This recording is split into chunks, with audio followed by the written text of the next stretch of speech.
So last week we focused on some of the challenges that come with being creative, which of course we all are in one way or another, and of knowing when to trust the creative process.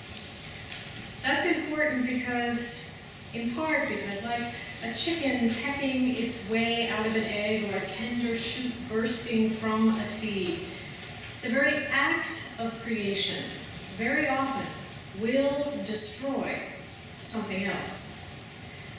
And so it behooves us to make a conscious choice, to make conscious choices about what it is that we seek to create, what needs to be created, and about what may be or what must be destroyed in the process. Today, we're expanding that focus by considering how to empower ourselves and one another to persevere, to coddywomble, if you will, to move purposefully toward a particular destination, toward a dream, toward a life worth living, while so much is up in the air, while acknowledging that so much could happen between here and there, all kinds of roadblocks and detours. Moving forward with purpose.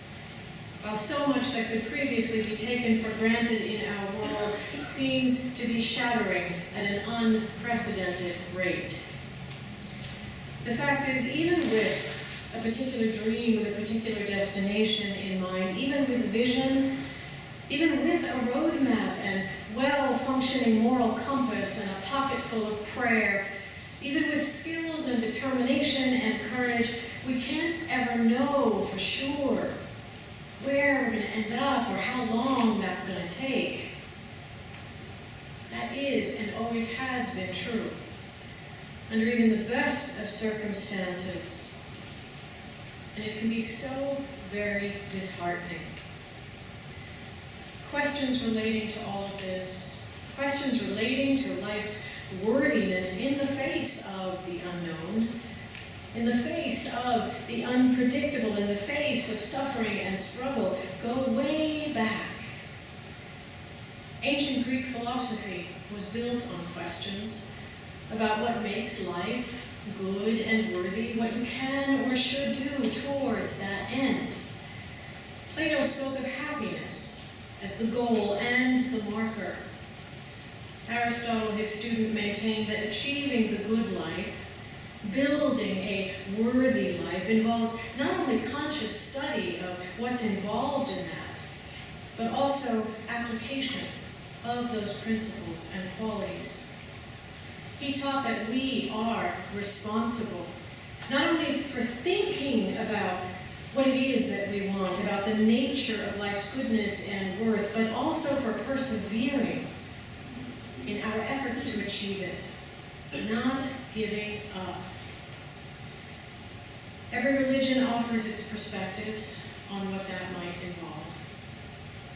Most commonly, a commitment to focus on knowing and surrendering to God's will, generally as interpreted through the life of prophets, through scriptures, and through codified teachings, the hoped-for destination being personal happiness, life eternal after death, free from suffering. Many Unitarian Universalists hold such a vision for themselves. But for most, creating a life worth living has less to do with where we end up individually after we die than with what we do along the way, while we're alive, in order to ease all of our suffering, in order to help each other and each successive generation achieve that hoped-for ultimate destination, that dream. So I've been realizing that whatever the more obvious spiritual topic of the day was, much of what I've spoken about from this pulpit for the last few months, directly or indirectly related to and was inspired by the presidential election, by what has been and by what is likely to be destroyed as this next era is created.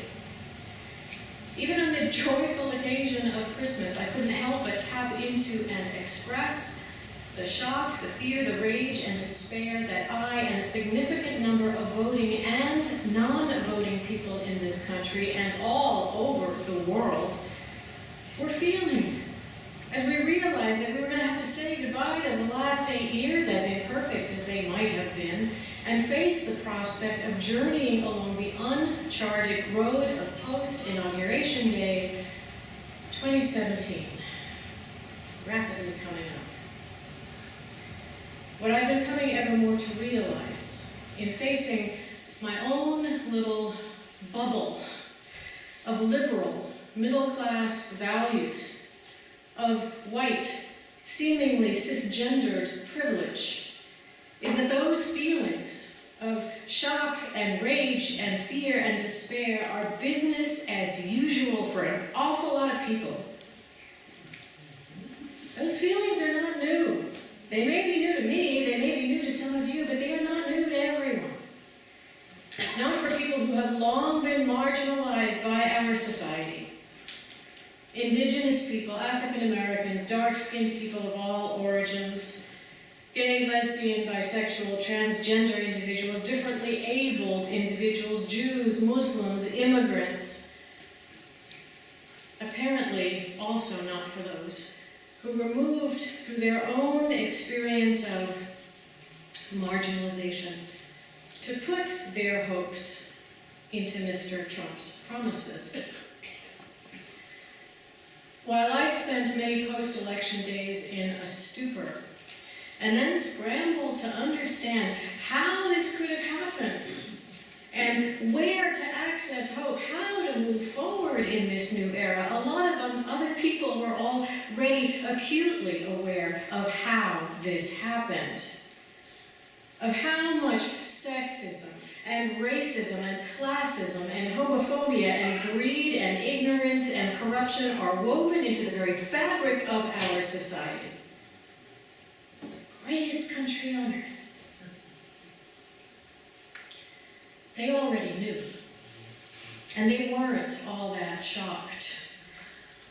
All along, people in this community, in these communities, have been living with and facing and resisting these truths.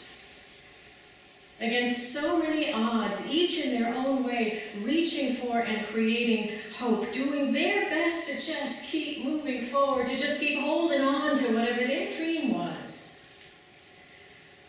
Creating in the midst of tremendous suffering, resiliency, spiritual meaning, and even joy, even beauty and joy in the midst of all of that, to the best of their ability, a life worth living and communities worth living in. Guided by visions, guided by dreams of an ultimate destination, of a life, of an America worth surviving for. And that's what I want to talk about now briefly, because these are conversations we, as a mission-driven, liberal religious community, as a spiritual community, need to be having. Because these things are coming up over and over again in the conversations that I'm having and that I'm overhearing.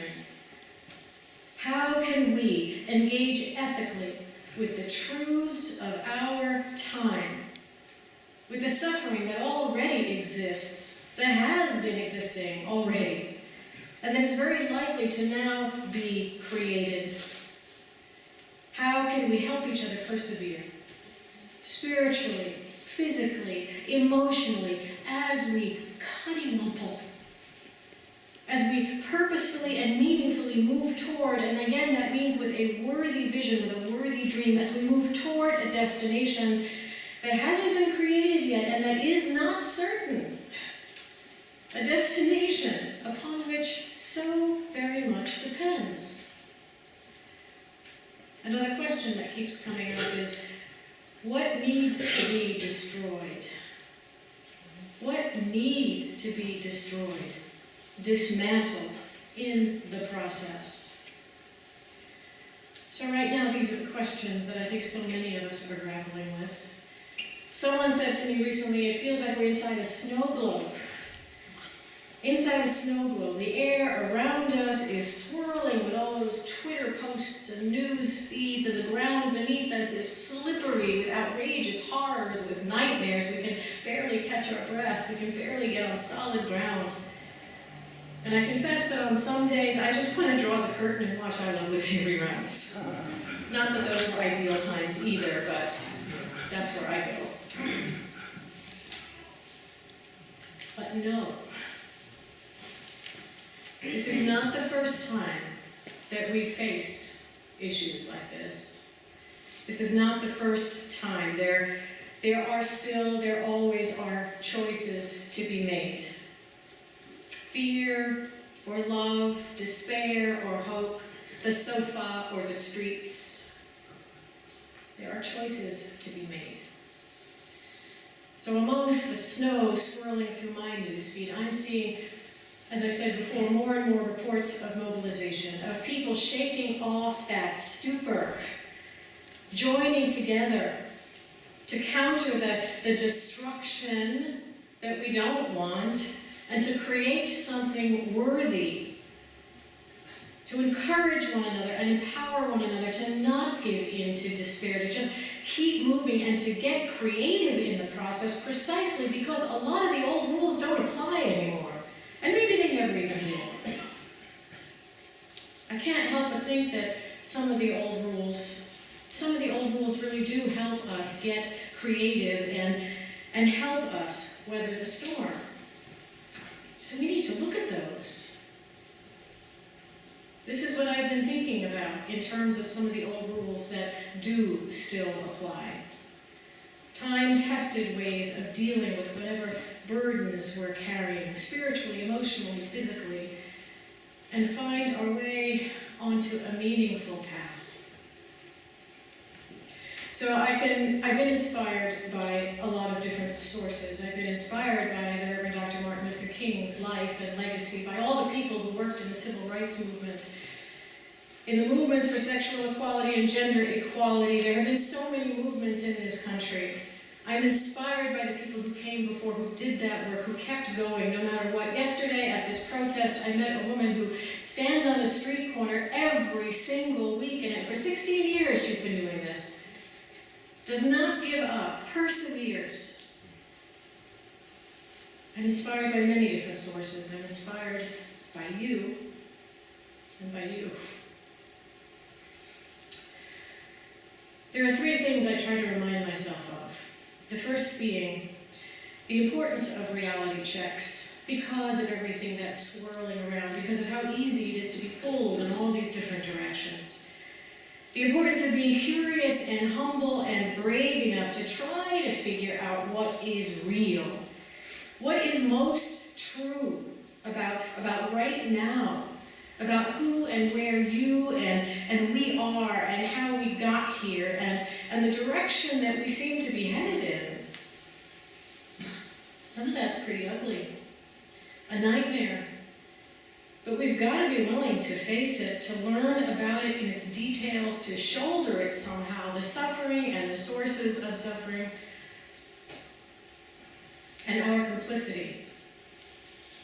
Our complicity, whether through privilege, through ignorance, through optimism, or something else. Our individual and collective failures, yes, and our fears and shortcomings. Denial about these does not serve well. It actually weighs us down and wears us out. The good news is that that's not the only thing that's real. There are so many other qualities guiding us, moving within us and among us. The ones that the children raised before. Love and vision and hope. Attention to the practical and to the intangible. Compassion, joy, temperance, flexibility, collaboration. These are what even makes it possible to bear the burden of those other things. So we need to keep focus on that. Not get caught up completely in the negative focus and lift up also the positive. This is what I tell myself in order to access hope. Lift up those sources of hope and resiliency and perseverance and creative empowerment wherever we can find them. Because you know the media is not going to be doing that. All of this exists at the same time. Things are never black or white, all good or all bad. They may seem bleak sometimes, but never completely so. And I remind myself of that. The first step is to embrace all of this, the full complexity of this, not as a curse, but as a gift, as an opportunity. This is an opportunity. We are living in an opportunity. The second thing to keep in mind is that we are still here. We are still here. We have made it this far. And that means we are empowered to unwrap that gift and to make it useful. No matter what's going on, we are always in a position to choose which of these realities we're going to focus on. It can be so tempting to give in to the sofa. I know. But that fact is, in and of itself, that is a privilege that many do not have. So think on that, I tell myself. Consider choosing to learn about what has helped others survive and thrive and hold on to those dreams and keep going. What has helped our ancestors and our neighbors feel empowered and effective, or at least hopeful in the face of uncertainty? What spiritual and social practices sustain us? We need to talk about these things. What can we learn from other resistance movements? Support that, celebrate that, emphasize it, and protect it. The third thing is something I think Aristotle would have appreciated. Transform all of this thinking and considering into action now. However you can, wherever you are in your life, because every little thing counts. Get started. Take the higher ground. Reach through the fear, reach purposefully through the despair, through the stupor, through the isolation, toward each other, because we are stronger together. Together we are much more likely to find our way. In response to those individual and collective failures that I mentioned, I remind myself to commit to joining with others in repairing the damage that they have done to all of us. And I know that that will involve, in part, owning up to the harm done by the privileges that we may be reluctant to let go of. If nothing else, we've got to be willing to use them to destroy what needs destroying. So here's my starter list. What needs destroying? Racism, sexism, homophobia, classism, ableism, and the horribly misguided popular conception that money equals power, and that healthcare is optional, and that immigrants and Muslims and Jews are the problem to be solved in this country. That needs to be destroyed, as far as I'm concerned. So I say start now. Start small, start wherever you are. Reach out, create what needs creating in here and out there. A worthy journey and a worthy, reachable destination. We could, we should, and we probably will spend a lot of time talking about institutional structures that need to be created and those that need to be destroyed at this time in our history. But let's be sure to create something on the personal level as well. Forgiveness. Space to forgive ourselves for having such a hard time with all of this. We're so often our own worst enemy when it comes to things like this. I do believe we already have within and among us everything that we need to make this journey a worthy one, a fruitful one, especially if we pay attention to the work of our ancestors, to the struggles of our neighbors, and if we stick together. because we do need each other and we do enhance each other. Beloved liberal religious community is the best place I can think of to get a reality check and to be inspired, to think through life's complexity and my own agency within it, and to take action in the right direction and with the greatest chance of efficacy. Along those lines, I want to invite you to search your hearts. And whatever else you may be planning to do on Inauguration Weekend, wherever else you may be planning to go, I invite you to join together as a community in Redwood City. A peaceful sidewalk protest is being organized on the peninsula this Friday from 12 to 1. We're hoping to create a human bridge from San Francisco all the way down to San Jose.